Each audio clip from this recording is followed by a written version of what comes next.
వచ్చినటువంటి అందరికీ జై భీమ్. నాకు ఈ అవకాశం ఇచ్చినటువంటి మా పెద్దలందరికీ హృదయపూర్వక శుభాకాంక్షలు తెలియజేస్తున్నా. నా పేరు భారతి. అసలు వర్గీకరణ చేయడానికి కారణం ఏంటి? ఇన్ని రోజులు నేను వర్గీకరణ ఇప్పుడు ఎందుకు చేస్తున్నావు? ఓకే, మీరు వర్గీకరణ చేయాలనుకుంటే మాదిగలు అందరూ కలిసి 20% రిజర్వేషన్ ఇవ్వండి అందరికీ. అప్పుడు నువ్వు వర్గీకరణ చేసుకుంటే మాకు న్యాయం జరుగుతుంది, నీకు న్యాయం జరుగుతుంది. అంతేగాని నీకు ఇష్టం వచ్చినట్లు వర్గీకరణ చేయడం అనేది కరెక్ట్ కాదు.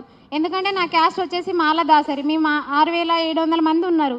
0.0139 ఉంటే నాకు జాబ్ ఎప్పుడు రావాలి? మేము ఏం చదువుకోవాలి? అంటే మీ అందరిది అయిపోయిన తర్వాత లాస్ట్కి నాకు మిగిలేదు కూడా కోర్స్. నేను మాస్టర్ చదివిన అమ్మాయిని, నాకు ఇప్పటి వరకు కూడా జాబ్ రావట్లే. అసలు మా జాబ్స్ అంతా మీరే తీసుకుపోయి మళ్ళీ మీరు మా పైన వ్యతిరేకించడం అనేది ఇది కరెక్ట్ పద్ధతి కాదు.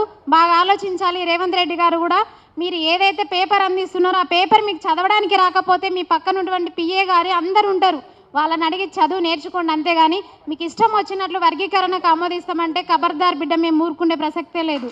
Thank you.